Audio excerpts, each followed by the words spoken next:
Recently, Mr. Trump haven't made it to its White House.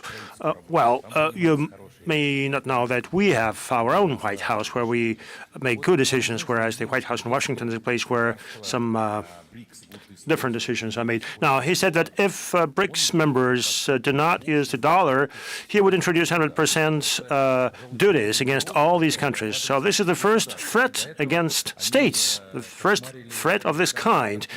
Previously, the Americans went after individual banks or companies, but that was a first, stating that the states would be punished and their products would be subject to 100% duties. This is a first from the president-elect. Now, we know that Americans are very sensitive about this because the strength of America is in its dollar. And this is where money is invested. So, but for the dollar, with its positions, the American economy will go under with its huge debt. And we know the dollars create huge revenues for banks. Now, how do you assess this step of the president-elect, whether this would undermine the trust in the U.S., in their economy, in their financial system, whether this would make BRICS countries and other countries to flee from dollar even faster, or in trying to create some new formats and new approaches. First of all, I'll agree that the use of dollar as a world currency gives the U.S. a lot of money. In the last 10 years, they received $10 trillion, just like that, from the skies, for the fact that the dollar is used as the reserve currency. On the basis of placement in their banks, $10 trillion, it means that they consume more than they produce, which is very important. In fact, thanks to the dollar, the U.S. continue to exploit other economies of the world for their own benefit. Many people do not think about it, but this is important, and I'll agree with you on that. The second thing, you said that the President-elect Trump threatened that those who will not use dollar will introduce duties or sanctions. As I understand, he didn't say it like that. I understand that when we speak about the U.S., it provokes some certain reaction.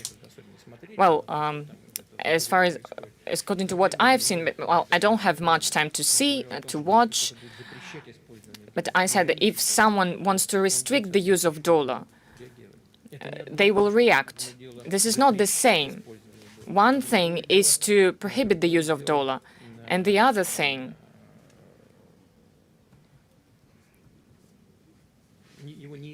is not to use it. These are different things.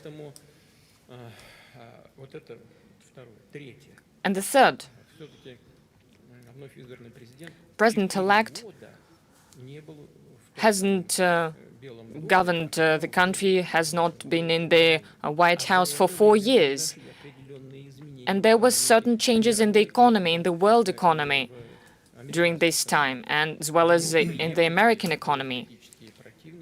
His opponents, his successors did a lot to undermine the fundamental basis of dollar as an international reserve currency. They did it themselves with their own hands, using dollar as an instrument of political or even military fight to inflict damage on other countries,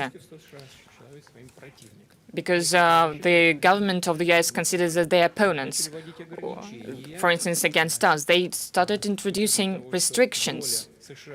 The share of the U.S. in the world economy is reducing, and it means that the influence of dollar on world economic processes is also reducing. That is why, quite naturally, we see processes with the use of other instruments. For instance, Bitcoin. Who can prohibit the use of it? No one. Or the use of other electronic ways of settlements. No one can ban the use of them because these are new technologies. anything can happen with dollar. These instruments will continue developing because everyone will try to reduce costs and to make these instruments more reliable. This is inevitable. And dollar has nothing to do with it.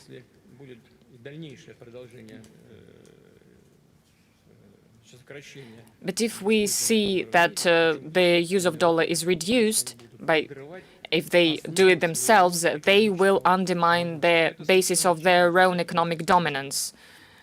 This is obvious, and I absolutely agree with you on that. We never refused to use dollar. We were denied the use of it.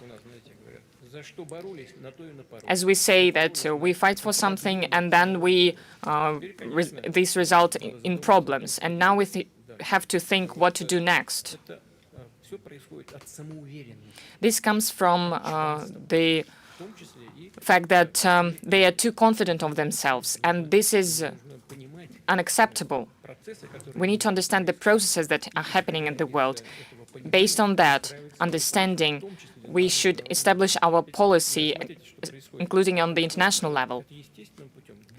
This is happening in a very natural way.